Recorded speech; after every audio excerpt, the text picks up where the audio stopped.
don't know who Miss Rachel is. My kids are old enough, but she seems annoying, and I don't know that she is anti-Semitic. But if she's sitting next to Mamdani and they're like doing little hand gestures together, since he's anti-Semitic, I would just assume she is as well, because misery loves company.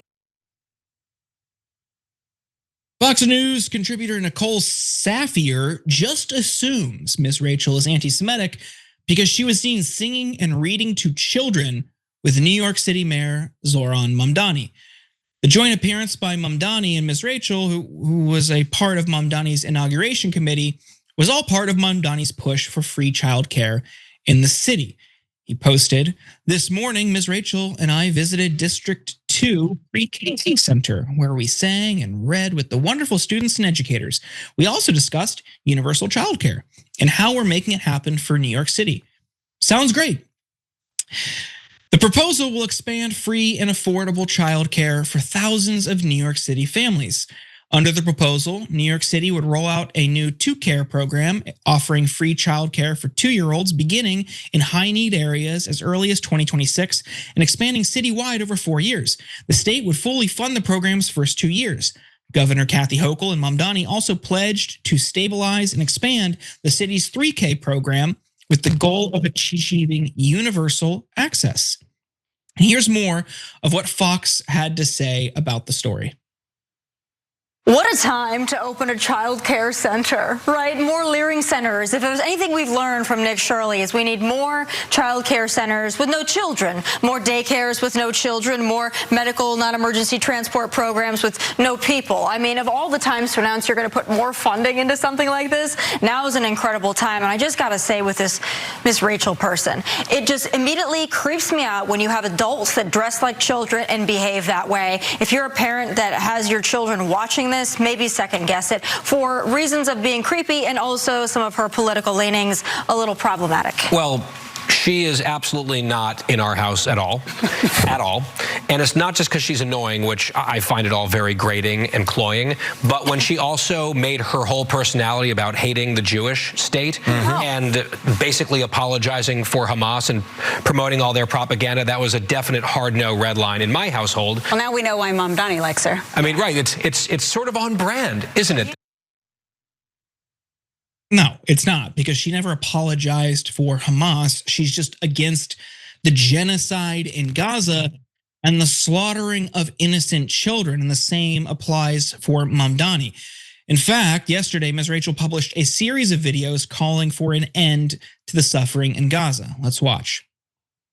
You can't bomb a child's home, kill their family members, bomb their schools, bomb their hospitals, and then say they're just gonna live in tents now that are cold and leaking and babies are dying of hypothermia. You can't bomb all their schools and then just say they live in tents now and don't get to have an education. Time of excuses and lies and dehumanization is over. Everyone knows deep within that hurting a child and keeping a child from the things they need is wrong. Mr. Rogers said, how I would love for my 2.5-year-old grandson to be able to grow up in a world which refuses to abuse its children. That's the world I want. I want a world that refuses to abuse its children, whether it's in Sudan, the Congo. It's 2026. We cannot have children be killed and be out of school and not have shelter. Those are such basic needs. Everyone is connected. Our kids will not meet their full potential until all kids have the opportunity to meet their full potential. Sharon, I want to bring you in here. You're watching that video. You, I am sure, are familiar with her body of work, how she has spoken out. Do you find anything objectionable in what she's saying? No. I wanted a warm cup of cocoa. She talked about children being able to eat, go to school, and not be bombed, regardless of what country they live in, under whatever regime. That's all she said. She quoted Mr. Rogers. And for Nicole, who was the first Fox panelist who talked about wrongly what Mamdani is and what Miss Rachel is, I mean, I think you are the company you keep.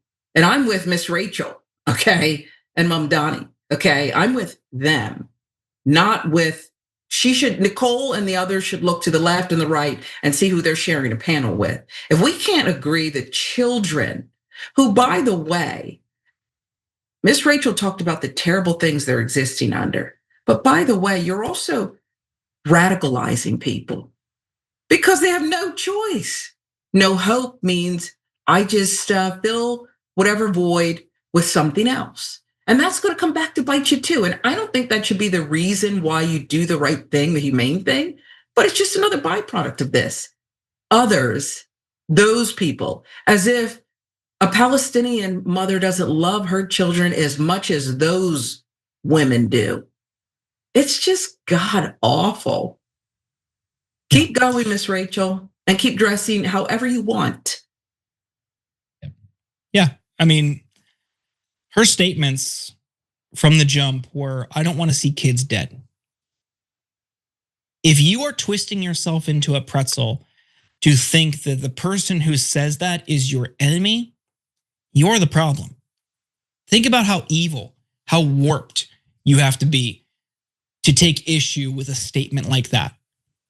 To think that someone saying all kids around the world should grow up in a safe area, should not have to worry about their homes being bombed, their parents being killed.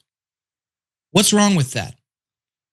And I think it speaks to how brainwashed, how warped, especially the right, but there's some contingent on the Democratic side that would probably also take issue with that out of loyalty to another country, another government. And that's sad. She's not saying anything objectionable. She's not saying anything anti-Semitic. She's just saying, I don't think those kids should die. I don't see an issue with that. Sharon, before we wrap for the hour, any final thoughts? No, it's just, we've been called as Americans the USA Today society, and maybe that's too kind at this point because we just want headlines. We want to just keep moving about our day. But what's been going on is smacking us in the face that we can't ignore it. And so you don't even have to listen to those people on Fox News unless you want to, because we all see it. It's everywhere. You have to actively choose to live in that bubble and allow children to die. It really is a choice. Every time you ring the bell below, an angel gets his wings. Totally not true, but it does keep you updated on our live shows.